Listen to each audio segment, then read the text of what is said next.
বাংলাদেশের বাইরে পৃথিবীর বিভিন্ন প্রান্তে যে যেখান থেকে চ্যানেলে দেখছেন আপনাদের সকলকে সাদর আমন্ত্রণ তৃতীয় মাত্রা দেখবার জন্যে। প্রধানমন্ত্রী তারেক রহমান তার প্রথম বৈদেশিক সফরে গিয়েছিলেন মালয়েশিয়া এবং মালয়েশিয়া থেকে তিনি চীনে গিয়েছিলেন এবং এই দুটো দেশ সফর শেষে তিনি দেশেও ফেরত এসেছেন এবং এটাকে অনেকেই বাংলাদেশের কূটনীতির নতুন অধ্যায় বলছেন। মূলত এই দুটো সফর কিন্তু ভূ রাজনৈতিক বাস্তবতায় চীন সফরটি যেহেতু অত্যন্ত গুরুত্বপূর্ণ, নানাভাবে ব্যাখ্যা বিশ্লেষণ করবার চেষ্টা করছেন।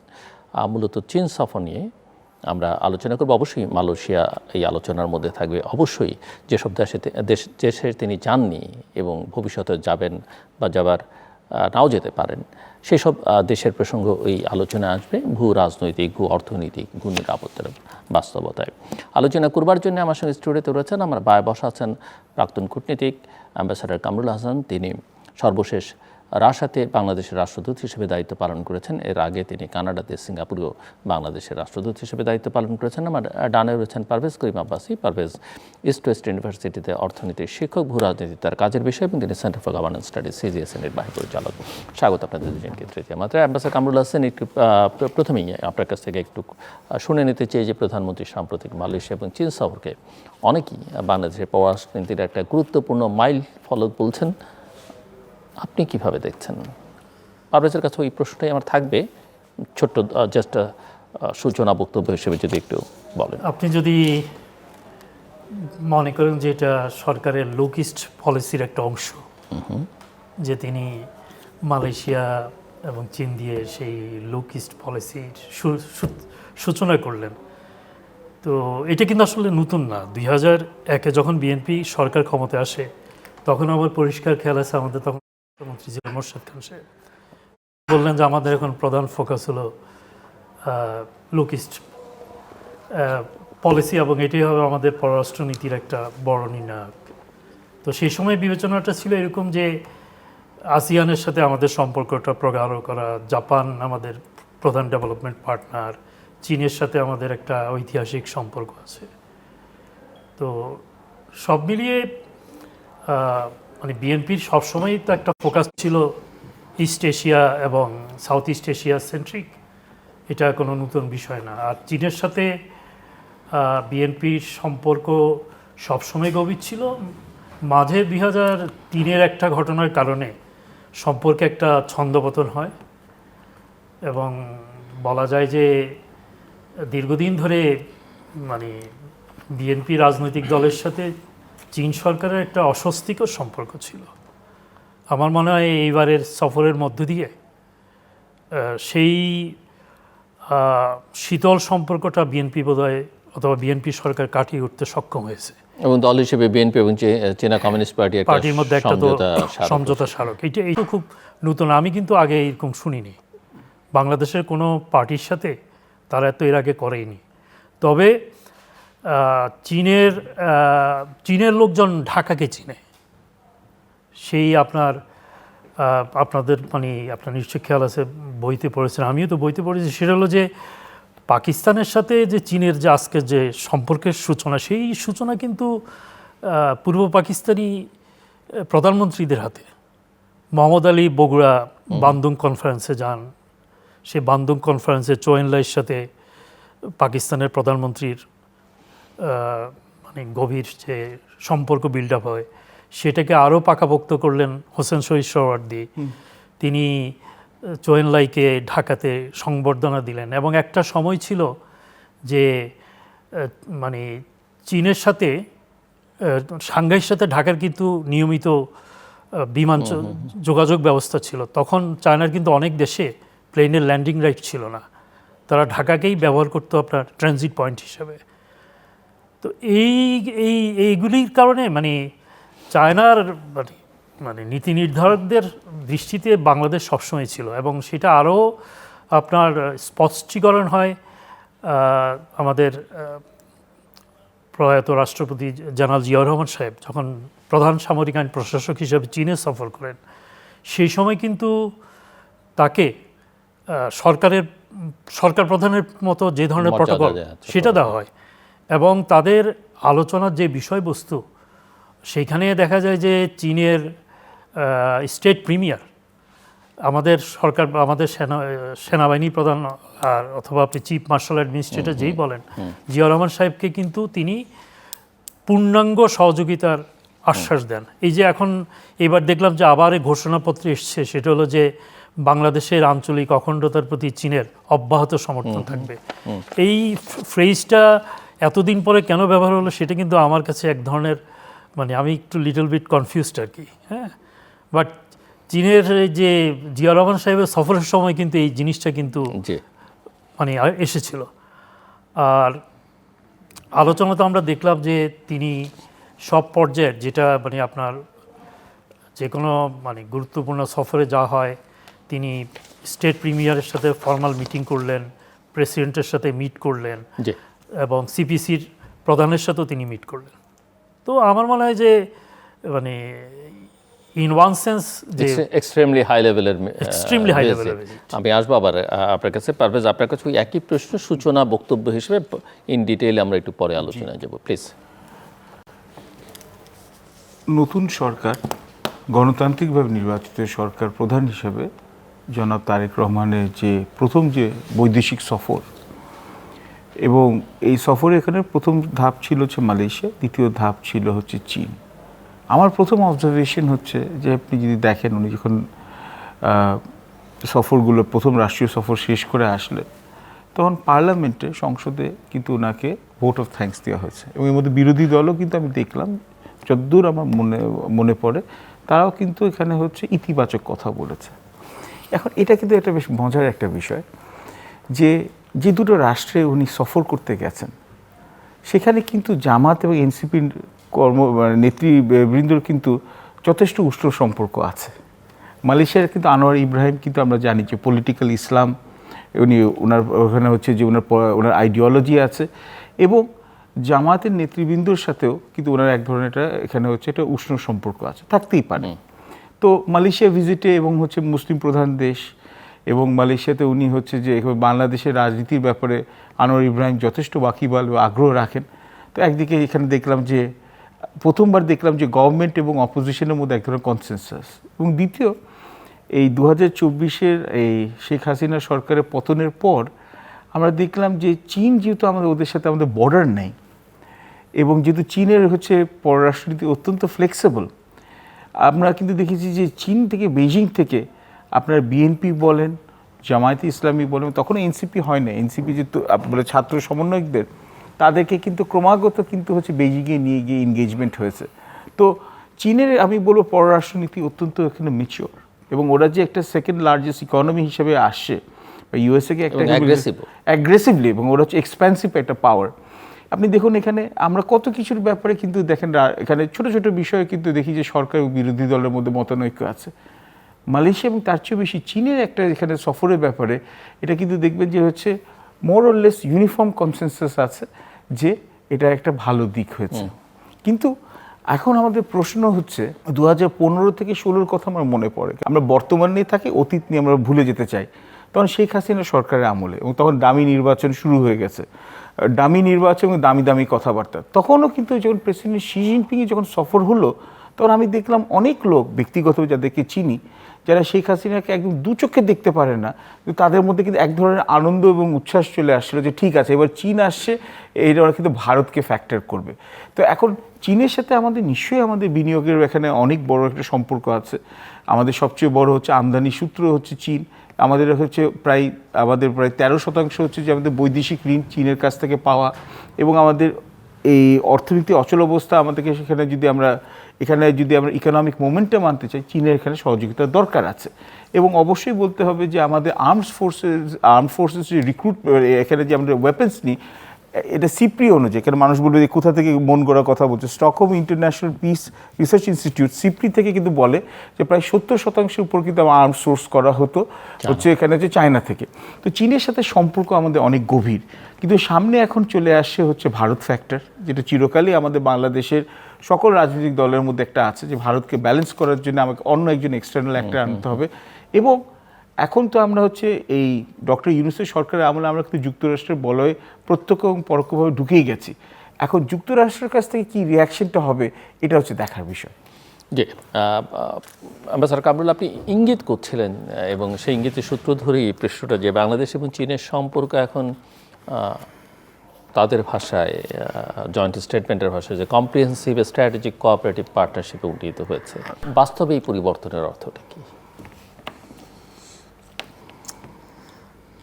চীনের তো ধরেন এই দক্ষিণ এশিয়া নিয়ে তার নিজস্ব একটা চিন্তাভাবনা আছে, ভারত মহাসাগর নিয়ে তার একটা চিন্তাভাবনা আছে, এবং সেই চিন্তাভাবনা থেকেই কিন্তু চীনের দিক থেকে প্রস্তাবটা এসছে, যেটা হলো যে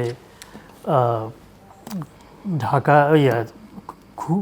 Kunming Myanmar Bangladesh corridor, economic corridor.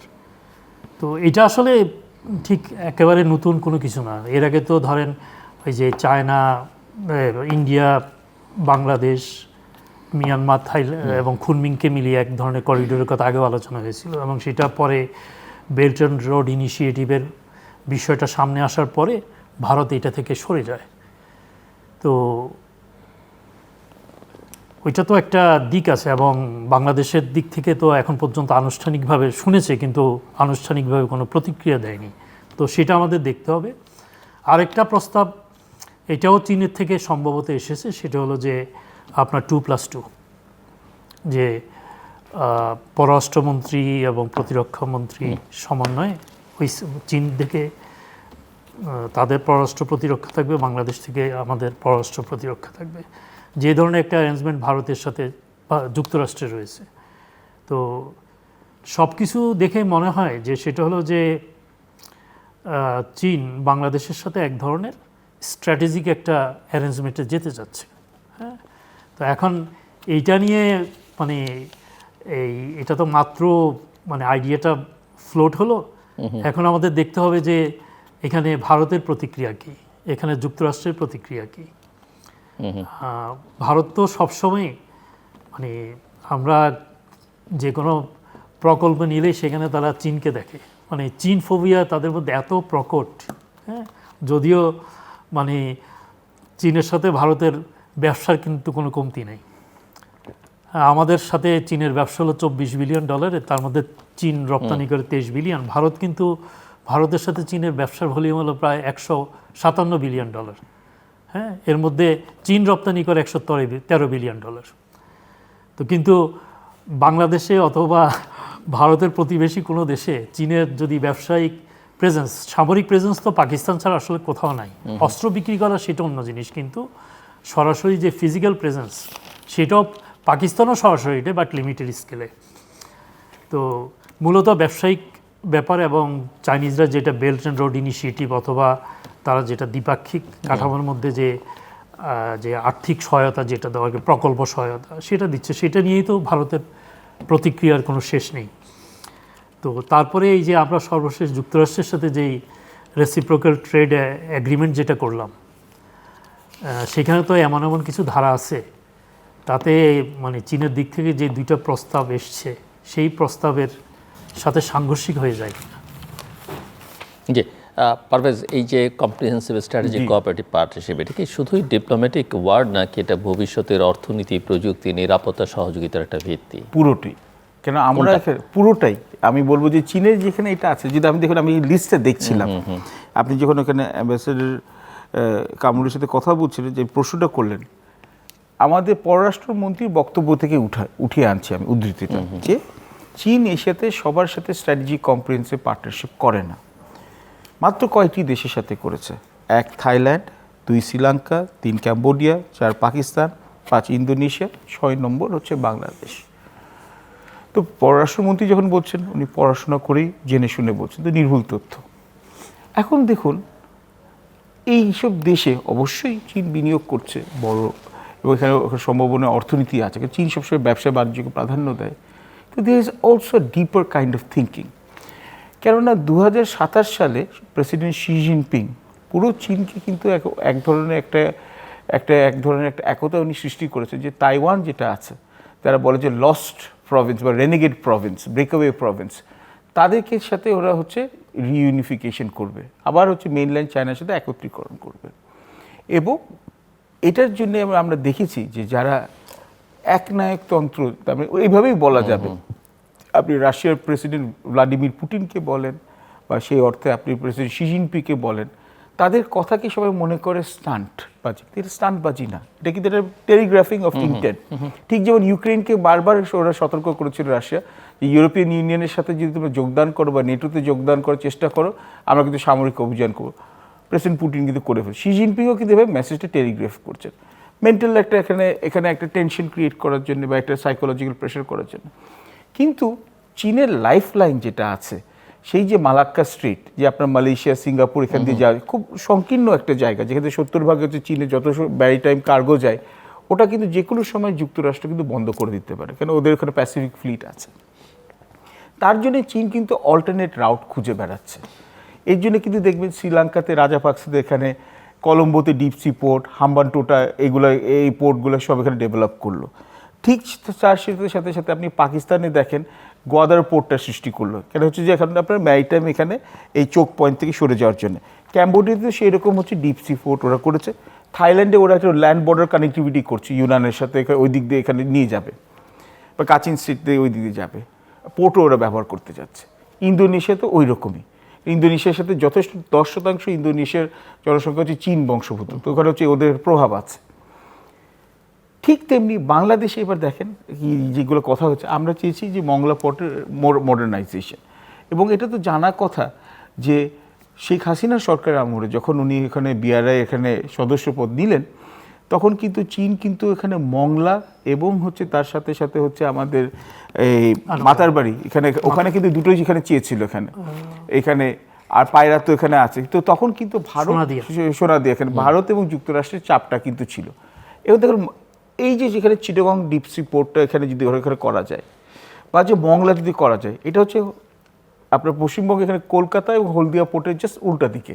তো এটা কিন্তু একটা স্ট্র্যাটেজিক, এখানে ইন্ডিয়াকে একটা ইনসার্কেলমেন্টের একটা ব্যাপার আছে, এবং ওরাও চেষ্টা করছে যে এখানে একটা স্ট্রিং অফ অল্টারনেট পোর্টস ওরা বানাবে, যেখানে যদি আপনার যদি মালাক্কা স্ট্রেটে যদি চোক পয়েন্টে যদি বন্ধ হয়ে যায়, তাহলে কিন্তু ওরা যাতে এই অনেকটা গালফ অফ হরমুজের মতো বন্ধ হয়ে যাওয়ার পর যখন যুক্তরাষ্ট্র বাকি বিশ্ব যেভাবে চাপে পড়েছিল, সেরকম চাপ যাতে চীনে না পড়ে, তার জন্য ল্যান্ড বর্ডার রাউটস, তারপর ইকোনমিক করিডোর, এগুলো সব চেষ্টা করছে।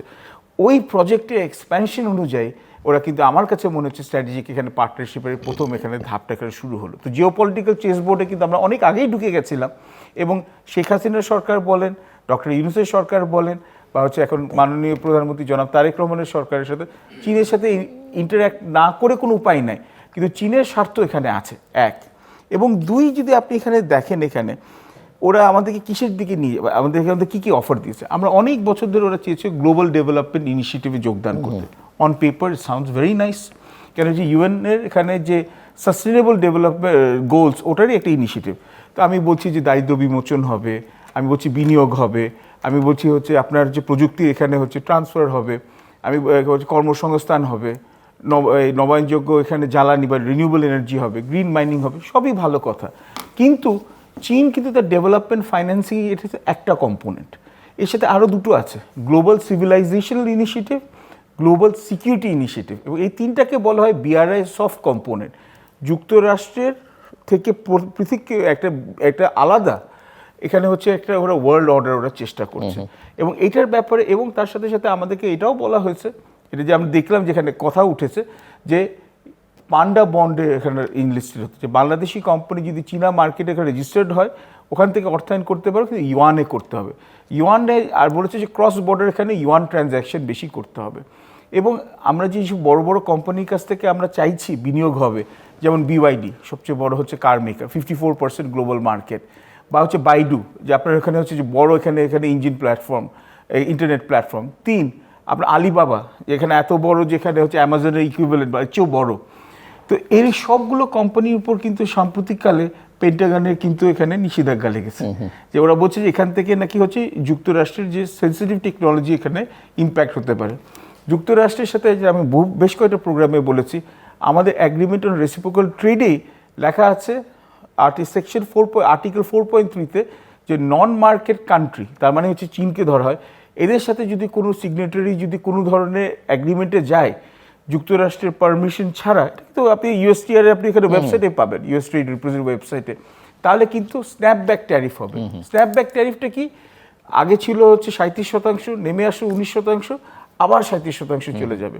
এবং সেকশন 301-এ ইউএসটিআর-এ আমাদের 10% কিন্তু এখানে হচ্ছে আবার বাড়তি এখানে শুল্কর এখানে একটা 60টা দেশের উপর কিন্তু আসছে। এবং এটার কিন্তু শুনানি হচ্ছে জুলাই 6 তারিখে। এবং এটা কেন বলছে, যে এটা কিন্তু বলছে যে বাংলাদেশে কোনো দোষ না, এটা বলছে যে চাইনিজ সাপ্লাই চেইনে যদি আমরা যদি নির্ভরশীল হই, তাহলে ওখানে শিজিয়াং থেকে যে যদি মনে করি কটন, ইয়ার্ন, ফ্যাব্রিক আসে, তাহলে ওখানে ফোর্স লেবার ইউজ করা হয়, তার জন্য এটার উপর 10% ট্যারিফ। তো যুক্তরাষ্ট্র কিন্তু হচ্ছে ওদের, এবং তার সাথে সাথে থিঙ্ক টুয়াইস অ্যাক্ট আছে। থিঙ্ক টুয়াইস অ্যাক্ট কি, এটা অবশ্য proposed এটা প্রপোজ, কিন্তু এখানে হচ্ছে এটার থ্রেটটা আছে যে চীনের সমরাস্ত্র যদি কেনা হয়, তাহলে এটা যুক্তরাষ্ট্র এখানে হচ্ছে কুপিত হবে। কিন্তু এখন আপনি বলতে পারেন, খোদ তো প্রেসিডেন্ট ট্রাম্পও তো এখানে হচ্ছে যে বেজিংয়ে গিয়ে শি জিনপিং এর সাথে এখানে দেখা সাক্ষাৎ করছেন। কিন্তু আমরা জানি যে ক্ষমতাশীলদের জন্য সহযোগিতা এবং প্রতিযোগিতা, সহযোগিতা এবং প্রতিযোগিতা, ক্ষমতাশীলদের জন্য নিয়ম অন্যরকম, বড়দের জন্য, কিন্তু যারা হচ্ছে নির্ভরশীল অন্যদের উপরে, তাদের জন্য কিন্তু কোনো প্রকৃত অর্থে এখানে জাস্টিস নেই। অ্যাম্বাসাডার, আমি আবার একটু মালয়েশিয়া ফেরত যাই, যে মালয়েশিয়ার সঙ্গে শ্রমবাজার, বিনিয়োগ, হালাল অর্থনীতি, এই যে তিনটা ক্ষেত্রে নতুন সুযোগের কথা বলেছে, এটা কতটা বাস্তবসম্মত বলে মনে হয় আপনার কাছে? মালয়েশিয়ার শ্রমবাজারে যে সমস্যাটা, সেটা হলো যে আপনার আমাদের দেশ থেকে আমরা যতবারই মালয়েশিয়াতে শ্রমিক পাঠানোর চেষ্টা করেছি, প্রত্যেকবারই দেখা গেল যে একটা সিন্ডিকেশন ফর্ম হয়ে যায়, হ্যাঁ, এবং সেই সিন্ডিকেটের নেপথ্যে থাকে ক্ষমতাসীন দলের রাজনীতিবিদরা। আমরা এর আগে যে আওয়ামী লীগের আমলে দেখলাম যে আপনার মালয়েশিয়াতে অনেক চেষ্টা করার পর মালয়েশিয়ার মার্কেটটা ওপেন করা হলো, সেখানে দেখা গেল যে 3 থেকে 4 জন লোক, যেগুলি প্রথম আলো বিস্তারিত রিপোর্ট করেছে, তার মধ্যে 2 জন প্রাক্তন মন্ত্রী, 1 জন মন্ত্রী তার শ্যাডো কোম্পানির মাধ্যমে, 1 জন জেনারেল যিনি এখন জেলে আছেন, 4 জনই এটার সাথে সম্পৃক্ত ছিল। তো এই লেবার মার্কেটটা আপনার ওপেন করতে গেলে সরকারকে প্রথমে যে কাজটা করতে হবে, যে এই ধরনের কোনো সিন্ডিকেট যেন ফর্ম না করে। এবং মালয়েশিয়ার লেবার মার্কেটে শুরু থেকেই আমাদের যে প্রবলেম যেটা ছিল, যে আপনার পলিটিশিয়ানরা এই ব্যবসার সাথে যুক্ত হয়ে যান। সৌদি আরবে অথবা ইরাকে, ইরানে যখন ব্যবসাটা শুরু হয়, তখন কিন্তু এই সিন্ডিকেশনটা ছিল না, কিন্তু মালয়েশিয়ার লেবার মার্কেটে শুরু থেকেই প্রবলেমটা। তো সরকারকে আপনার মালয়েশিয়াতে শ্রমিকের দরকার আছে, বিশেষ করে আপনার কিছু কিছু সেক্টর থেকে তো তারা বেরোতে পারবে না, যেমন তাদের প্ল্যান্টেশনে তাদের শ্রমিক লাগবে, এবং সেখানে দক্ষ শ্রমিকেরও দরকার নেই, হ্যাঁ, আধা দক্ষ শ্রমিক। এখন আধা দক্ষ শ্রমিক কিন্তু বাংলাদেশ ছাড়া, বাংলাদেশে এবং নেপাল ছাড়া কিন্তু আর এখন কেউ পাঠাচ্ছে না। কাজেই বাংলাদেশের ওই মানে মালয়েশিয়াতে ওই চাহিদাটা থাকবে। তারপরে আরেকটা যেই দিক, সেটা হলো যে মালয়েশিয়ান সরকার তাদের যে 2030 সালের মধ্যে তারা যে মডার্নাইজেশনের কথা বলছে, আর্টিফিশিয়াল ইন্টেলিজেন্সের কথা বলছে, তারপর আপনার সেমিকন্ডাক্টর ইন্ডাস্ট্রিজের কথা বলছে। তো ওই সমস্ত সেক্টরে কিন্তু প্রচুর লোক রিক্রুট হবে, কিন্তু আমরা কি আমাদের শ্রমশক্তিকে সেভাবে কি আমরা প্রস্তুত করছি? আমাদের পলিটেকনিকগুলিতে এখনও পড়ানো হয় আপনার সিভিল, ইলেকট্রিক্যাল, মেকানিক্যাল। আপনি পড়াবেন যেটা এসএমইকে সাপোর্ট করে সেই সমস্ত সাবজেক্ট, না, আমরা পড়াচ্ছি গতানুগতিক বিষয়। তো ওই লেবার মার্কেটের জন্য কিন্তু আমাদের প্রস্তুতি থাকতে হবে। আর হালাল মার্কেট যেটা গ্লোবালি, কিন্তু মালয়েশিয়া কিন্তু হালাল মার্কেটের কিন্তু আমার মনে হয় যে একটা বড় অংশ কিন্তু মালয়েশিয়া নিয়ন্ত্রণ করে। এখন মালয়েশিয়ার সাথে কোলাবোরেশনে গিয়ে আমরা যদি সেই হালাল মার্কেটে, যদি গ্লোবাল হালাল মার্কেটে যদি আমরা ইন করতে পারি, সেটার মধ্যে আমি তো খারাপ কিছু দেখছি না। হ্যাঁ, সো পারভেজ, বাংলাদেশ এলডিসি পরবর্তী অর্থনীতির দিকে যাচ্ছে। সো এই সময়টাতে চীনের সঙ্গে শিল্প, প্রযুক্তি এবং বিনিয়োগ সহযোগিতা কতটা গুরুত্বপূর্ণ, আপনি যে থ্রেডসগুলোর কথা বলছেন সেটা মাথায় রেখে যদি বলেন। দেখুন, আমাদের পররাষ্ট্র নীতিটা অনেকটা আমাদের অর্থনৈতিক চাহিদার উপরে নির্ভরশীল, যেটাকে বলে ইকোনমিক ডিপ্লোমেসি। এখন এই সরকারের আমলে আমরা দেখছি বেশ জোরে সোরে সামনে আসছে। এবং যেহেতু এটার উপর ছোটোখাটো আমার একটু কিছু পড়াশোনা আছে, এবং আমার মনে হয় না, আমি জানি যে এখানে একটা আর্টিকেলও লিখেছিলাম সিজিএসের যে প্রিমিয়ার জার্নালের উপর, যে economic drivers of Bangladesh foreign policy. তো আমাদের সবচেয়ে বড় রপ্তানি বাজার যুক্তরাষ্ট্র, ব্লক হিসাবে ইউরোপিয়ান ইউনিয়ন হচ্ছে আমাদের সবচেয়ে বড় রপ্তানি বাজার, এবং জাপান হচ্ছে আমাদের লার্জেস্ট ডেভেলপমেন্ট পার্টনার। বৃহত্তম হচ্ছে যে আমাদের আমদানি হচ্ছে পার্টনার হচ্ছে চীন, দ্বিতীয় বৃহত্তম আমদানি পার্টনার হচ্ছে ভারত। এটাও কিন্তু মানুষ ভুলে যায়। তার মানে আপনি এক হিসাবে, এবং সঙ্গে মধ্যপ্রাচ্য রেমিটেন্সের, তো আপনি কিন্তু এই 5টা-6টা ব্লকের সাথে আপনাকে কাজ করতে হবে। ইউরোপ আছে, ইউরোপ, আপনি বললো ইউরোপিয়ান ইউনিয়ন একে, এবং যুক্তরাজ্য আলাদা করে, তো এই পুরোটাই আছে। তো আপনি কিন্তু কোনো আবার এর বাইরে দেখতে আলাদা আলাদাভাবে দেশ হিসেবে বিবেচনা করলে ইউকে, অস্ট্রেলিয়া, কানাডা, ওখানে অফকোর্স জার্মানি, না জার্মানি তো ইউকে এখন ওখানে অবভিয়াসলি আছে, অফকোর্স অস্ট্রেলিয়া, তারপর এখানে জাপান, এখানে সাউথ কোরিয়াও আছে এক অংশে। কিন্তু আমাদের মূল ফোকাসটা কি? এখন দেখেন চীনের সাথে আপনি যখন কথাটা বলছেন, এখন আমি এখানে প্রথম কথা হচ্ছে যে আমাদের পররাষ্ট্র মন্ত্রণালয়ের যিনি সচিব, উনি যাওয়ার প্রধানমন্ত্রী সফরের আগে, ওই আগের দিনই বোধহয় উনি প্রেস কনফারেন্সে বলেছেন, কোটিং, যে আমরা আশা করছি $6 বিলিয়ন মতো চুক্তি এখানে স্বাক্ষরিত হবে, যাতে আমরা বিনিয়োগ হতে পারে। আমরা সবাই কিন্তু খুব খুশি হয়ে গেছে। কিন্তু আখেরান যখন সব শেষে, ডাস্ট হ্যাজ সেটলড, এবং এটাতে আমরা দেখি যে আমাদের সরকারের অনেক বন্ধুরা খুব এখানে এটা শুনলে ক্ষিপ্ত হয়ে যায়, কিন্তু এটা ক্ষিপ্ত হওয়ার কিছু নেই। চায়না কিন্তু আমাদের অ্যাসিস্ট্যান্স সব কিছু মিলে বলেছে হচ্ছে $300 মিলিয়ন মতো গ্রান্ট এবং অ্যাসিস্ট্যান্স দিবে।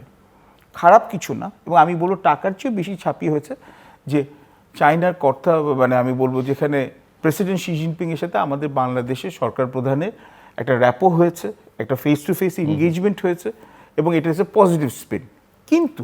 কিন্তুটা হচ্ছে 300 মিলিয়ন দিয়ে আপনি 5 বিলিয়ন যদি ডিভাইড করেন, তার মানে হচ্ছে আমরা যতটা আশা করেছিলাম, আমরা 100 টাকা আশা করলে 5 টাকা পেয়েছি। এবং চীন থেকে বলে দেওয়া হয়েছে যে আমরা চাইছি যে আমাদের এখানে বাংলাদেশে যে পরিবেশ যেটা আছে, বিনিয়োগের পরিবেশ, এটা ইনভেস্টর ফ্রেন্ডলি হতে হবে, এখানে ল অ্যান্ড অর্ডার স্ট্যাবলিশ করতে হবে, এখানে করাপশন কমাতে হবে, এখানে স্বচ্ছতা বাড়াতে হবে।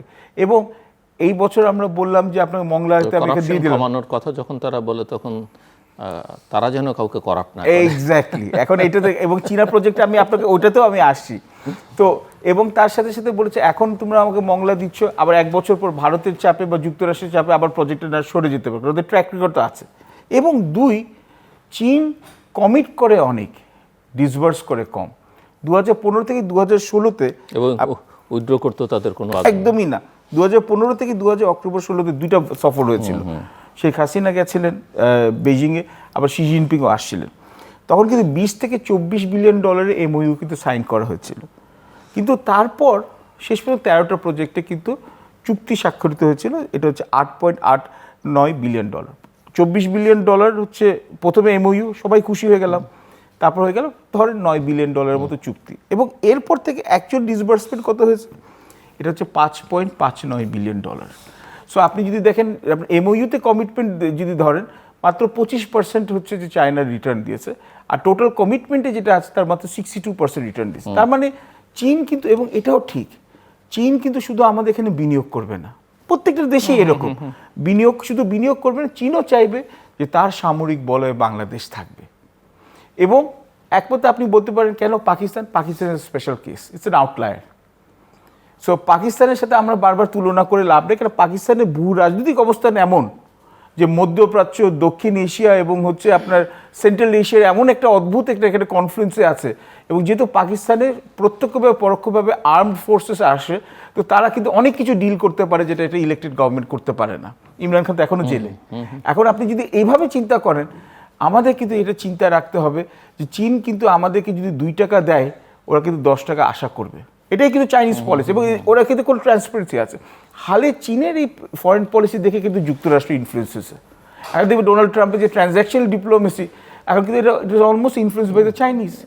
তো এখন আমাদেরকেও এই চিন্তাটা করতে হবে যে, এবং আমাদের জন্য আরেকটা ভয়ের বিষয় আছে, ডোনাল্ড ট্রাম্প আবার পেন্ডুলামের মতো সুইং করে উনি এখন বলছেন যে ভারতের প্রধানমন্ত্রী নরেন্দ্র মোদী ওনার বন্ধু, এবং উনি অচিরেই নাকি ভারত সফর করবেন, এটা ট্রেড এগ্রিমেন্ট ওদের মধ্যে সাইন হবে ডিসপিউটে হলে। তখনই দেখবেন যে আবার হচ্ছে 3-4 বছরের যে সম্পর্কের টানপোড়েন ছিল, যুক্তরাষ্ট্র জানে যে ইরানের যুদ্ধে এটা স্টেলমেট হয়েছে, এটা তো আমরা সবাই মানি। তো এটা তো ওরা চীনও এটা সুযোগ নিতে চাইবে। তো 2027-28 সালে যদি তাইওয়ানের সমস্যা হয়, কোন দেশগুলোর উপর যুক্তরাষ্ট্র নির্ভর করতে পারবে? ভারত ইজ এ ন্যাচারাল, মানে ইন্ডিয়া এখানে ন্যাচারাল এখানে একটা এলিমেন্ট হয়ে যাবে ওটার ডিফেন্সে। এবং তখন আপনি দেখবেন যুক্তরাষ্ট্র এবং ভারতের যদি অ্যালাইনমেন্ট হয়, তখন কিন্তু আবার দেখবেন যে বাংলাদেশের প্রতি পলিসিটা ইউএসএ কিন্তু আবার অন্যরকম চেঞ্জ হতে পারে। সো এগুলো কিন্তু মাথায় রাখতে হবে। এবং আমরা কিন্তু জানি যে ভারতও কিন্তু আমাদের উপরে সাটল প্রেশার দিচ্ছে। 40 মেগাওয়াট কিন্তু আমি পাওয়ার কিন্তু নেপাল থেকে আমদানি করছিলাম, 20 মেগাওয়াটের পাওয়ার কিন্তু আরও আমদানি করার কথা ছিল। ভারত এখানে তার ট্রান্সমিশন ক্যাপাসিটিতে দুর্বলতা আছে বলে এটা কিন্তু অফ করে দিয়েছে। এনডিটিভিতে আপনি যে শেখ হাসিনার কিন্তু বিস্তারিত একটা ইন্টারভিউ আসে, যেখানে উনি খুব গর্বের সাথে দাবি করেছেন উনি আবার ফেরত আসবেন। উনি যাই হোক উনি করেন। ভারত কিন্তু আবার একটা ব্যাপার আছে, যখনই আপনার মনে করুন ঢাকার সরকার যেই হোক, এই ডক্টর ইউনূসের সরকার হোক বা আমাদের এখন যেটা ডেমোক্রেটিক্যালি ইলেক্টেড গভর্নমেন্ট আছে জনাব তারেক রহমানের উপর, যখনই দেখবেন যে ভারতের সাথে যখন বাংলাদেশে এখানে আই টু আই হয় না, তখন শেখ হাসিনার কিন্তু এখানে প্রেস স্টেটমেন্টে দেখবেন ওখানে সামনে চলে আসে। এটাও একটা সাইকোলজিক্যাল প্রেশার। তো এইগুলো কিন্তু আমাদের মাথায় রাখতে হবে। জি অ্যাম্বাসাডার, বাংলাদেশকে এখন এমন একটা অবস্থানে এসছে কিনা যেখানে যুক্তরাষ্ট্র, চীন, ভারত, জাপান আরও অনেক দেশের নাম, অনেক ব্লকের কথা পারভেজ উল্লেখ করলেন, সবার সঙ্গে সমানভাবে সম্পর্কটা এগিয়ে নিয়ে সবচেয়ে বড় কৌশল? সবার সাথে তো ব্যালেন্স করে চলতে হবে। এবং যেটা তো প্রফেসর আব্বাসি তো সব জায়গাতে একই কথাই বলছেন যে যুক্তরাষ্ট্রের উপর আমাদের কোন জায়গায় নির্ভরতা, ভারতের উপর আমাদের কোন জায়গায় নির্ভরতা। যুক্তরাষ্ট্র আমাদের মানে সিঙ্গেল লার্জেস্ট এক্সপোর্ট ডেস্টিনেশন। যুক্তরাষ্ট্র আন্তর্জাতিক সমস্ত অর্থ লগ্নিকারী প্রতিষ্ঠানগুলিকে কন্ট্রোল করে। হ্যাঁ, আমাদের দেশে সিঙ্গেল লার্জেস্ট ইনভেস্টর। হ্যাঁ, ভারতের সাথে আমাদের ওয়ার্ল্ডের সবচেয়ে বড় মিলিটারি পাওয়ার, নলেজেও তারাই ওইটা নাই বললাম, মানে মিলিটারি স্ট্রেংথ। মানে ইরানের তো মানে তারা কিছু স্ট্র্যাটেজিক ব্লান্ডার করার কারণে তারা সেটা তো অন্য, তারা ব্লান্ডার পৃথিবীর বহু জায়গায় করেছে, কিন্তু পাওয়ার হিসেবে তারা ওদের মিলিটারি বাজেট এখন $1 ট্রিলিয়ন, স্টিল দি মানে strongest military science, technology, knowledge. তো ভারতের সাথেও তো মানে আমাদের অনেক জায়গাতে নির্ভরতা আছে। যেমন আপনি মনে করেন যে আমাদের 54টা কমন রিভার। হ্যাঁ, আমরা মানে কোনো নদী নিয়েই কিন্তু আমরা ভারতের সাথে সমঝোতা না করে কিন্তু আমরা ডেভেলপ করতে পারবো না। হ্যাঁ, আপনি এটা গঙ্গা ব্যারেজের কথা বলেন, আপনি তিস্তা ব্যারেজের কথাই বলেন। হ্যাঁ, তিস্তার তো এমন একটা অবস্থা যে এটা আমরা যেই প্রজেক্টই নিয়ে না গেলাম, যদি চীনের সাথে, তো চীনের সাহায্য নিয়ে তো আমরা ফিজিবিলিটি স্টাডি করব, সেখানে কি ফাইন্ডিংস আসে দেখবেন। এইটা বাংলাদেশ এবং ভারতকে একসাথে বসেই একটা সমন্বিত প্রজেক্ট প্রণয়ন করতে হবে তিস্তাতে। তো সব ব্যাপারে আসলে আমাদের তো নির্ভরতা আছে। তো সেইখানে আপনি কোনো দেশের দিকে মানে ঝুঁকে পড়াটা খুবই বিপজ্জনক হবে। তো চায়নার উপর আমাদের যে নির্ভরতা সেটা তো হিস্টোরিক, এবং ওই নির্ভরতাকে কিন্তু আপনি ওইটা থেকে তো বেরোয় আসতে পারবেন তাও কিন্তু না। আপনার ধরেন যে আমাদের মিলিটারি হার্ডওয়্যারের কথাই বলেন, আমাদের 60 থেকে 70% মিলিটারি হার্ডওয়্যার চায়না থেকে আসে। আমাদের ইন্ডাস্ট্রিয়াল র ম্যাটেরিয়ালের সিংহভাগ চীন থেকে আসে। কাজে সেখানে মানে আমরা কত কৌশলের সাথে আর কি আমাদের পররাষ্ট্রনীতি প্রণয়ন করব, সেটা মানে একটা বড় ব্যাপার। পারভেজ, অনেকে বলছেন না, সবাই না বলে, যে বাংলাদেশের সবচেয়ে বড় ঝুঁকি কোনো পক্ষ নেওয়া নয়। আপনি চীনের পক্ষে যাবেন বা আমেরিকার পক্ষে যাবেন বা ভারতের পক্ষে, কিন্তু ঝুঁকি এই জায়গায় যে অনেকের কাছে বা অন্যদের কাছে এমন একটা ধারণা তৈরি হওয়া যে বাংলাদেশ ইতিমধ্যেই পক্ষ বেছে নিয়েছে। সো এই মূল্যায়নের সঙ্গে আপনি একমত কিনা? Perception does matter. কেন আমি যে সিগন্যালিংটা করছি সেটা কিন্তু অত্যন্ত এখানে হচ্ছে গুরুত্বপূর্ণ। কারণ আপনি যদি দেখেন ডক্টর ইউনূসের সরকারের আমলে প্রথমেই কিন্তু একটা আন্দাজ মানুষ করে ফেলেছিল যে যেহেতু দ্য ক্লিনটনস বা জো বাইডেনের সাথে ডক্টর ইউনূসের খুব সুসম্পর্ক ছিল, এবং যুক্তরাষ্ট্র যেহেতু গণতন্ত্র পুনরুদ্ধার করার জন্য আওয়ামী লীগ সরকারের উপর ক্রমাগত চাপ দিয়েছিল, এমনকি গ্লোবাল ম্যাগনেটস্কি অ্যাক্ট, যেটার জন্য আমাদের এনফোর্স ডিসঅ্যাপিয়ারেন্স কমে গেছিল, এবং অফকোর্স তার সাথে আমাদের ওয়েস্টার্ন পার্টনার্সও ছিল, ইউরোপিয়ান ইউনিয়ন, আপনার এখানে জাপান, তারপর হচ্ছে অবভিয়াসলি ইউকে, অস্ট্রেলিয়া, সবাই ছিল এখানে। সাউথ কোরিয়া ওর মতো এখানে রোল প্লে করেছে। তো এইরকম একটা ওয়েস্টেরই কিন্তু এখানে আমাদের ডেমোক্রেসি রেস্টোরেশনে কিন্তু একটা বড় অবদান আছে, যদিও এখন ডোনাল্ড ট্রাম্পের আমলে এখন ডেমোক্রেসিটা বা এখানে ওরা ওইভাবে ওটাকে আমার মনে হচ্ছে গুরুত্ব দিচ্ছে না, আবার আসবে প্রেসিডেন্সি চেঞ্জ হওয়ার পর। তো তখন মনে হলো যে না, খুব বেশি বোধহয় আমরা খুব কাছাকাছি চলে গেছি যুক্তরাষ্ট্রের এখানে বলয়ের মধ্যে। এখন আমার এখানে মনে হচ্ছে যে এখানে ভারতের একটা ডেমোক্রেটিক্যালি ইলেক্টেড গভর্নমেন্ট হওয়ার না সুবিধা হচ্ছে, অসুবিধাও আছে। সমস্যা হচ্ছে প্রথম থেকে কিন্তু জামাতের এখানে কিন্তু একটা খুব মানে সুচারুভাবে একটা কাজ করেছে, যে একটা মানুষের মধ্যে এক ধরনের একটা আন্ডারস্ট্যান্ডিং বা একটা ইমপ্রেশন দিয়েছে যে জনাব তারেক রহমান যখন আসছে ভারতের সাথে সম্পর্ক রিসেট করে আসছে, এবং তার ভারতের সাথে আগের মতো যদি শেখ হাসিনা সরকার আমরা যে সহযোগিতা পাবে। চীন সফরের পরে এখনো অনেকে মনে করেন যে ভারতের সাথে সম্পর্ক হবে।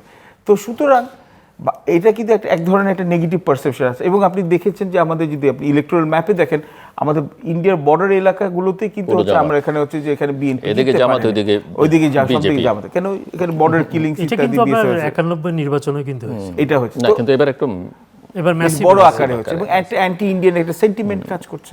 এবং ইন্ডিয়ারও আবার কিছু কিছু জিনিস আছে। দেখুন আমাদের তো এখানে অবজেক্টিভলি বলতে হবে, ইন্ডিয়া তো খুব বেশি আমাদের চেয়ে ডিফারেন্ট না। ওদের শুধু দেশপ্রেমটা আছে, আমাদের দেশপ্রেমটা কম আমার কাছে ব্যক্তিগতভাবে মনে হয়। তো ওদের ফরেন পলিসি না পুরোপুরি চেঞ্জ হয়নি, কেন এখনও সেই গায়ের জোরের ব্যাপারটা আছে। প্রথমেই যখন ওরা দেখলো যে চীনের সাথে সম্পর্কটা এখানে একটা রিসেট হওয়ার সম্ভাবনা আছে, সফর নিয়ে একটা ঝামেলা আছে, তখনই দেখেন পুশিনের কাহিনী শুরু হয়ে গেল। দেখুন, একটা ডেমোক্রেটিক্যালি ইলেক্টেড গভর্নমেন্ট হলে তাতে পাবলিক পারসেপশনটা রাখতে হবে। উনি যদি ধরেন তর্কের খাতিরে যদি চীনের সফর পর ভারতে যেতেন, কি দুনিয়াটা উল্টাতো। এই মিয়ানমার বা বার্মা যেটাই বলেন, সময় তো চলে যায়নি, তো মিন অং ল্যাং তো এখানে হচ্ছে প্রথমে গেলেন ভারতে, আপনার মিয়ানমারের যে কারেন্ট প্রেসিডেন্ট, বার্মিজ প্রেসিডেন্ট, উনি প্রথমে গেলেন ভারতে, তারপর গেলেন চীনে। দুই দেশই কিন্তু খুশি। তো এখন এইটাতে এমন কিন্তু, এবং ওটার জন্য যে একটা স্ট্রং স্টেটমেন্ট করতে হবে। দেখুন, ইন্ডিয়া তারপর আবার কি করলো, যখনই হচ্ছে যেখানে যুক্তরাষ্ট্রের সাথে এখানে এক ধরনের আর্ট এখানে সাইন করতে হবে, তখন শেখ হাসিনার একটা বক্তব্য, তখনই দেখা গেল আওয়ামী লীগের অ্যাক্টিভিস্ট এখানে ঝটিকা মিছিল। দেখুন, এগুলোও কিন্তু হচ্ছে এক ধরনের নেগেটিভ এখানে একটা কনসিকুয়েন্স হয়। Every action is equal and opposite reaction. তো এটাকে হয়তো কাউন্টার করার জন্য হয়তো চায়না ভিজিটটা কিছু অংশে হয়েছে। কিন্তু আমি আবারও বলবো, ইন্ডিয়া চায়নার খেলা খেলতে গিয়ে আমরা কিন্তু ইউএসএ এখনও কিন্তু যে যাই বলে জানি, এই প্রোগ্রাম যখন আপনার টেলিকাস্ট হবে মানুষ আমাকে কোন দেশের মানে ধরে এখানে গালিগালাজ করবে, কিন্তু কথা তো সত্যি, USA is still the unquestioned super power in the world.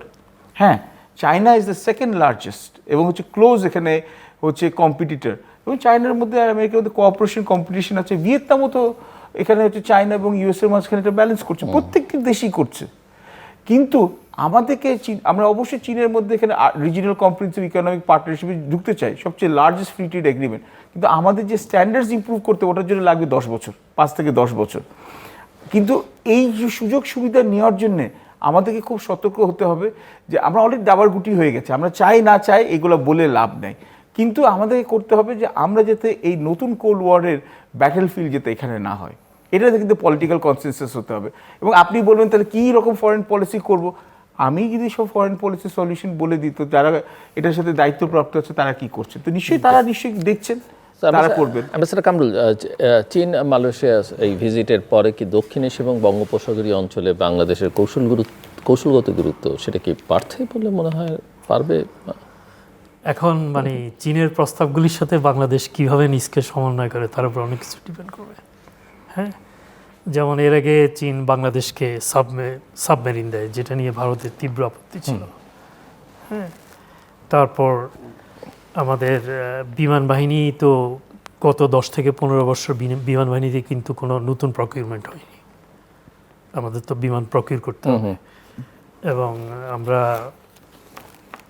Awami লীগের আমলে আমরা 3টা দেশের সাথে আলোচনা শুরু করি, রাশিয়া সুকোই 39, তারপরে ফ্রান্সের সাথে হলো আপনার রাফায়েল, আর যে ব্রিটেন ইটালির যে জোট সেখান থেকে গেল ইউরোফাইটার টাইফুন। তো এর মধ্যে আপনার বিশেষ করে আপনার এই অপারেশন সিঁদুরের ব্যর্থতার পরে J-10 এবং J-17 আবার সামনে চলে আসে। তো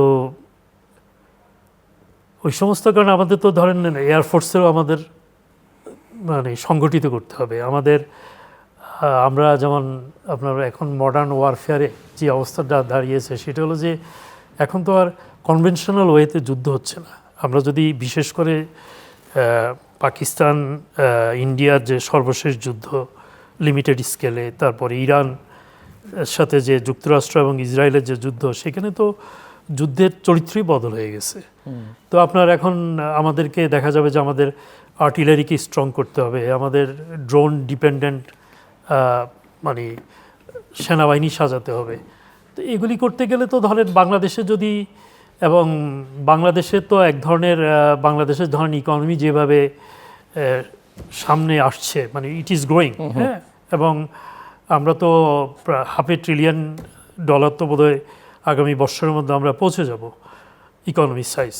তো সব মিলিয়ে বাংলাদেশের কিন্তু কিছু জায়গাতে এখন অবশ্যই গুরুত্ব দিতে হবে। সেটা হলো যে আমি মনে করি যে আমাদের সেনাবাহিনীকে শক্তিশালী করা দরকার।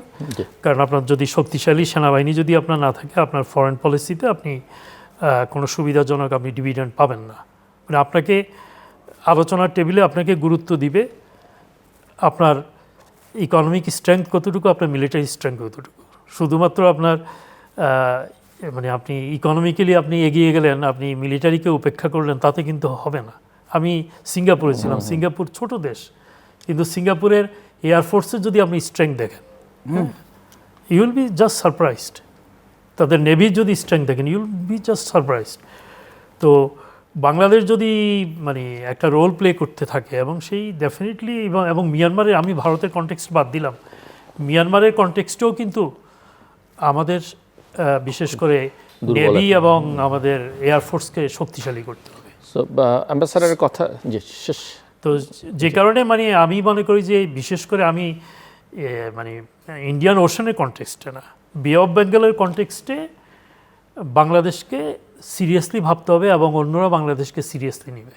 সো অ্যাম্বাসাডার কামরুলের কথার পথ ধরে এবং আপনার আগের কথার সূত্র ধরে আমার প্রশ্ন যে বাংলাদেশকে এখন স্ট্র্যাটেজিক মিডল পাওয়ার হওয়ার পথে এগুচ্ছে কি না, নাকি ওই অবস্থানে পৌঁছতে আসলে অনেক সময় লাগবে, আদৌ পৌঁছতে পারবে কিনা? দেখুন, নিজেকে কিন্তু মানে সবসময় আমার গোলটা থাকা উচিত যে আমি আরও ভালো করব, এবং আমি চাই আমাদের দেশে একটা মিডল পাওয়ার হোক, এটাই আমাদের হচ্ছে কাম্য।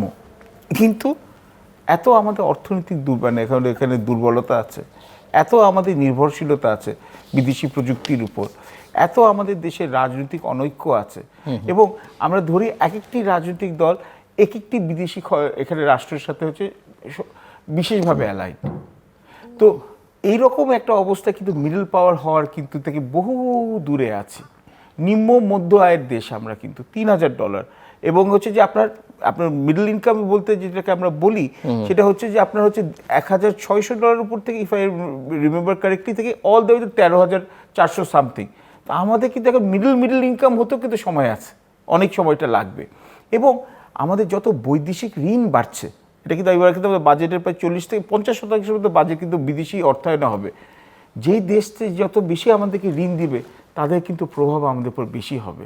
তো চীনের প্রভাব হোক, যুক্তরাষ্ট্রের প্রভাব হোক, তো এগুলো কিন্তু আমাদের উপর এখানে এই ইনফ্লুয়েন্সটা হবে। তখন কিন্তু আমাদের অর্থনীতি বলেন, পররাষ্ট্রনীতি হবে, সবগুলোর উপরে কিন্তু এখানে ইনফ্লুয়েন্স হবে। আমাদের বলবো যে নতুন সরকার যখন আসলো, এটা তো ডেমোক্রেটিক্যালি ইলেক্টেড গভর্নমেন্ট, এবং ইউএসএ সুপ্রিম কোর্ট তো এখানে এই ট্যারিফের উপর কিন্তু এরা বলেছে আনকনস্টিটিউশনাল বলে থামিয়ে দিয়েছে। আমাদের কিন্তু যুক্তরাষ্ট্রের সাথে এই সময় কিন্তু নেগোশিয়েট করা উচিত, যে পারলে কিছু যদি ফেভারেবল কনসেশন নেওয়া যেতে পারে। কিন্তু বেশ ওইগুলো না করে আমরা কিন্তু অনেক সময় কিন্তু অনেক সাংঘর্ষিক একটা পজিশনে চলে যেতে পারছি, এবং আমরা মনে করছি আমরা সবাইকে ম্যানেজ করতে পারবো। কিন্তু এটাও ঠিক যে আমাদের সবাইকে ম্যানেজ করার জন্য এই যে বড় বড় সুপার পাওয়ার্স, ইমার্জিং পাওয়ার, এদেরকে করার জন্য কিন্তু মুনশিয়ানার দরকার আছে। তো এই মুনশিয়ানাটা আমাদের মধ্যে এখনও আসেনি, বাট আশা করব যে এটার উপর ইনভেস্ট করবে সরকার, এবং এটার উপর হচ্ছে আমাদের কেপেবল, এখানে যে ফরেন পলিসি বলেন, আমাদের ইকোনমিক পলিসি বলেন, আমাদের মিলিটারি ডক্ট্রিন, সব ইন্টিগ্রেটেড হতে হবে। কিন্তু এটা থেকে এখন আমাদের কাজ শুরু করতে হবে। অ্যাম্বাসাডার, সো আমরা যদি একটু শেষের দিকেও ওই দুটো সফরের সাফল্য কি দিয়ে মাপবেন আপনি? স্বাক্ষরিত চুক্তির সংখ্যার বিচারে, নাকি আগামী কয়েক বছরে বাস্তবায়িত প্রকল্প বা বিনিয়োগ? ব্রেকিং একটা ভিজিট ছিল। নতুন একটা সরকার এসছে, প্রথম সফর মাত্র মানে 5 না 6 মাস সরকারের সময় তারা অতিক্রম করলো, 4 মাস। তো প্রায়োরিটি ঠিক করতে হবে কোন জায়গাতে আপনার তাদের মানে তারা গুরুত্ব দিবে। তো চীন সফরে আমার মনে হয় যে অনেকগুলি বিষয় কিন্তু আলোচনা হয়েছে, যদিও এটা আপনার কিছুটা আপনার যৌথ ঘোষণাপত্রে এসেছে, কিছুটা আপনার আমাদের প্রেস কনফারেন্সে এসেছে, কিছুটা আপনার চীনের পররাষ্ট্র মন্ত্রণালয় থেকে যে প্রেস বিজ্ঞপ্তিটা দেওয়া হয় সেখানে কিন্তু আমরা একটা মোটামুটি একটা রূপরেখা পাই। আমার ধারণা হলো যে আমাদের প্রধানমন্ত্রীতে গেলেন, এটা তো একটা পাল্টা একটা ভিজিট হবে, সেই ভিজিটের আগে দেখবেন যে সহযোগিতার কোন কোন জায়গাগুলিতে আমরা করব, গুরুত্ব দিব, যেমন অ্যাগ্রিমেন্টের বিষয়গুলি চলে আসবে। যেমন শি জিনপিং যখন আসলো তার আগে তো আমাদের অনেকগুলি ভিজিট হয়েছে, এবং মানে টানা 8 থেকে 10 বছর ধরে আমরা বিভিন্ন এরিয়া কিন্তু আমরা আইডেন্টিফাই করেছি। আর এবারে ভিজিটে মানে কয়েকটা তো অ্যাচিভমেন্ট তো আছে, যেমন মনে করেন যে আপনার তিস্তা ব্যারেজের ব্যাপারে ফিজিবিলিটি স্টাডিতে চীন আমাদের সাথে কাজ করবে বলেছে। তারপরে দুটো ইকোনমিক জোনে তারা বিনিয়োগ করবে বলেছে, যদিও একটা নিয়ে একটু বিতর্ক সৃষ্টি হয়েছে, কারণ এই মংলার ভারতকে দিয়েছিলাম সেটা এখন বাতিল করে কেয়ারটেকার বাতিল করলো, আর এই গভর্নমেন্ট এসে সেটা চীনকে দিল। তো চীনে কিন্তু মানে এঙ্গেজমেন্ট বাড়াচ্ছে। আরেকটা জিনিস যেটা আমি প্রফেসর আব্বাসির কথা সূত্র ধরেই বলছি, যে সেটা হলো যে বেল্ট অ্যান্ড রোড ইনিশিয়েটিভ নিয়ে চীনের কিন্তু নিজেরও উপলব্ধি হলো যে তাদের অনেকগুলি ইনভেস্টমেন্ট সঠিক হয়নি, ঠিকভাবে ফিজিবিলিটি স্টাডি হয়নি, এবং মানে এটার পিছনে তো মানে সবাই যেটা বলে যে চীনের যে কোনো বিনিয়োগের সাথে দুর্নীতির একটা বড় সম্পর্ক থাকে, অস্বচ্ছতা বেশি। যেমন আপনার এতদিন পরে চীনারা উপলব্ধি করেছে যে হামানটোটাতে তাদের যে ডিপসি পোর্টে শ্রীলঙ্কায় সেটা ফিজিবল ছিল না। হ্যাঁ, তারপরে কেনিয়ার যে তারা রেলে যে ইনভেস্ট করেছে বেল্ট অ্যান্ড রোড ইনিশিয়েটিভের আওতায়, সেটা আপনার কবে যে আপনার মানে আপনার ক্যাপিটাল আনতে পারবে, নো ওয়ান নোস। তো চীনারা কিন্তু এখন মানে এই বেল্ট অ্যান্ড রোড ইনিশিয়েটিভ বলেন অথবা যেটাই বলেন, বিনিয়োগের আগে কিন্তু চীনারা এখন চীনা সরকারের ফিজিবিলিটি স্টাডি করবে, এটাতে তারা খুব গুরুত্ব দিবে যে এই প্রজেক্টটা ভায়াবল কিনা। পারভেজ, বর্তমান আন্তর্জাতিক বাস্তবতা আমরা একটু যেহেতু শেষের দিকে, সো বাংলাদেশের সবচেয়ে বড় কূটনৈতিক চ্যালেঞ্জ এখন কি বলে মনে হয়? এখানে ব্যালেন্স রক্ষা করে চলা, ডিপ্লোম্যাটিক মানে ইকোনমিক ডিপ্লোমেসি অর সিকিউরিটি? সবার আগে হচ্ছে যুক্তরাষ্ট্রের সাথে যে সম্পর্কটা আছে ওটাকে টিকিয়ে রাখা, ওটাকে আরও উষ্ণ করা। যদিও আমি জানি প্রেসিডেন্ট ডোনাল্ড ট্রাম্প যখন ক্ষমতায় আছেন এটা রাখাটা অত্যন্ত কষ্টের, মানে ওনার 150 বছরের মিত্র যুক্তরাজ্যের জন্য এত কষ্ট হচ্ছে। ইউরোপিয়ান ইউনিয়নের পার্টনার, ট্রান্সঅ্যাটলান্টিক অ্যালায়েন্স, কানাডাও চলে গেছে, জাপান সরে যাচ্ছে, কিন্তু এটা হচ্ছে ক্ষণস্থায়ী। আমি আবারও বলছি, যুক্তরাষ্ট্র আমরা এখন বলছি যে এই তো এখন ওদের সুপার পাওয়ার স্ট্যাটাস চলে যাবে, কিন্তু এখনও বলছি the US has a lot of reserves in them, lot of resources in them, lot of expertise in them, and they will continue to dominate for at least the next 3 decades. এটা আমার estimate, আমি ভুলও হতে পারি, কিন্তু আমার মনে হয়। সো যুক্তরাষ্ট্রের সাথে আমরা যদি অ্যালাইন হতে পারি, পশ্চিমা দুনিয়া এবং জাপান এবং হচ্ছে আপনার অস্ট্রেলিয়া, আপনার ইউনাইটেড কিংডম, সবাই তখন একটা অ্যালাইনমেন্টে চলে আসে। যুক্তরাষ্ট্রকে ফিক্স করে আমরা যতটা পারি চীনের সাথে আমরা এখানে একটা অর্থনৈতিক সম্পর্ক রাখতে চাইব, যদিও বা চীন চাইবে যে তাদের সামরিক বলয় বা অল্টারনেট ওয়ার্ল্ড অর্ডারে ওরা আমাদেরকে ধরে নেওয়ার জন্য। এবং যেহেতু আমাদের প্রতিবেশী ভারত, সম্পর্কটা দরকারের চেয়ে বেশি খারাপ করাটা উচিত না, কিন্তু অবশ্যই আমাদের যে হচ্ছে সেলফ রেসপেক্টে ধরে রেখে ভারতের সাথে আমাদের ডায়ালগও কন্টিনিউ করতে হবে। ভারতের সাথে এখানে হ্যাঁ, ভারতের অন্যায় আবদার মানার কোনো দরকার নেই, কিন্তু আবার দরকারের চেয়ে বেশি আপনি মনে করুন আমাদের নতুন বন্ধু হয়েছে তুরস্ক, বা আমাদের ওখানে হচ্ছে পুরানো আমাদের ভালোবাসা ফেরত পেয়েছে আমাদের পাকিস্তানিদের সাথে, নিশ্চয়ই সবার সাথে এনগেজ করব। এবং আমার মনে হয় ভারত একটা ভুল করছে যে সার্কটাকে রিভাইভ করছে না, কেন ওটাও কিন্তু ভারতে একটা প্ল্যাটফর্ম থাকতো যেখানে হচ্ছে সার্কটা সবচেয়ে বেশি এখানে কেন রিভাইভ হয় না, কেন ভারত হচ্ছে পুরো দক্ষিণ এশিয়ার কেন্দ্রে এবং সার্কেরও কেন্দ্র হচ্ছে ভারত, ওটাতেই করলে কিন্তু এখন। এবং পাকিস্তান কিন্তু এখন মধ্যপ্রাচ্যের দিকে আস্তে আস্তে চলে যাচ্ছে। ওয়ার্ল্ড ব্যাংকের ক্লাসিফিকেশনে দেখা হয় এখানে মিনা রিজনের সাথে যুক্তরাষ্ট্র চাইছে এখন হচ্ছে মধ্যপ্রাচ্যে কিন্তু পাকিস্তানকে দিয়ে ওরা আরো ব্যবহার করতে। এখন এইরকম সময় কিন্তু হচ্ছে একটা মোক্ষম সময় যে সার্কটাকে ভারতে রিভাইভ করা, কেন ভারতের গুডউইলে এখন একটা ট্রাস্ট ডেফিসিট হয়ে গেছে। এবং সঙ্গে সঙ্গে পাকিস্তান থাকবে না শুনলে হয়তো তারা তারা অতি উৎসাহী হবে, কিন্তু সমস্যা হচ্ছে এইখানে। আর last but not the least, অনেক ট্রাই করেছে অনেকগুলো শুধু লাস্ট এখানে একটা পয়েন্টই বলবো, আমাদের যুক্তরাষ্ট্রে আমাদের বন্ধুদেরকে আমাদের এনগেজ করতে হবে এখনই, যে আমাদের চীনের সাথে শুধু অর্থনৈতিক বিনিয়োগ আছে, চীনের সাথে আমাদের এখানে হচ্ছে একটা ট্রেড রিলেশনশিপ আছে, এবং আমরা যুক্তরাষ্ট্রের কোনো স্বার্থের পরিপন্থী কোনো কাজ করব না। কেননা যে ক্ষমতাশীল, যে আপনার এখানে গ্রামের সর্দার, তাকে খুশি রাখতেই হয়। দর্শক অনুষ্ঠানের শেষ প্রান্তে আমরা সামাজিক যোগাযোগ মাধ্যম ফেসবুক, এক্স এবং ইউটিউবে তৃতীয় মাত্রা লাইভ স্ট্রিম হচ্ছে আপনারা দেখতে পারেন। টেলিভিশনের পর্দায় দেখতে না পারলে যে কোনো সময় যে কোনো স্থান থেকে ইউটিউবে তৃতীয় মাত্রা চ্যানেলটি সাবস্ক্রাইব করে এই পর্ব বা পুরোনো পর্বগুলো আপনারা দেখতে পারেন। মিস্টার পারভেজ করিম আব্বাসী এবং অ্যাম্বাসাডার কামরুল হাসান, অসংখ্য ধন্যবাদ এই আলোচনা অংশ নেওয়ার জন্য।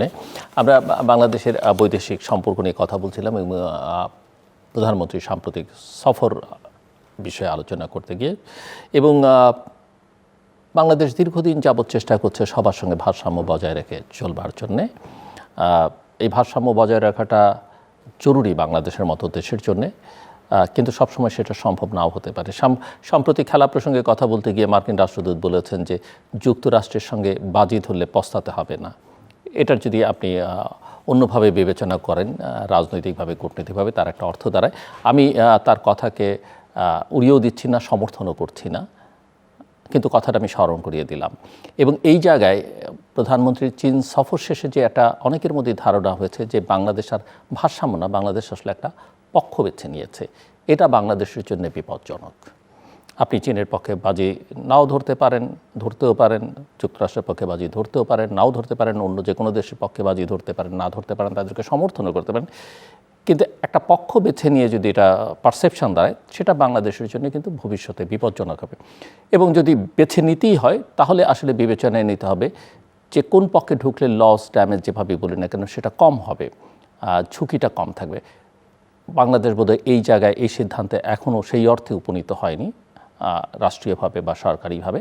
সাধারণভাবে একটা ধারণা আছে, আমার অতিথিরাও নানাভাবে সেই ব্যাখ্যা বিশ্লেষণ করবার চেষ্টা করেছেন, কিন্তু বর্তমান ভূ রাজনৈতিক বিবেচনায় এই সিদ্ধান্তগুলো কিন্তু অত্যন্ত জরুরি এবং অত্যন্ত সুবিবেচনা প্রসূত হওয়া উচিত এবং ভবিষ্যৎকে মাথায় রেখা উচিত। আমাদের সঙ্গে থাকবার জন্য অসংখ্য ধন্যবাদ। আপনাদের সবার জন্য শুভকামনা।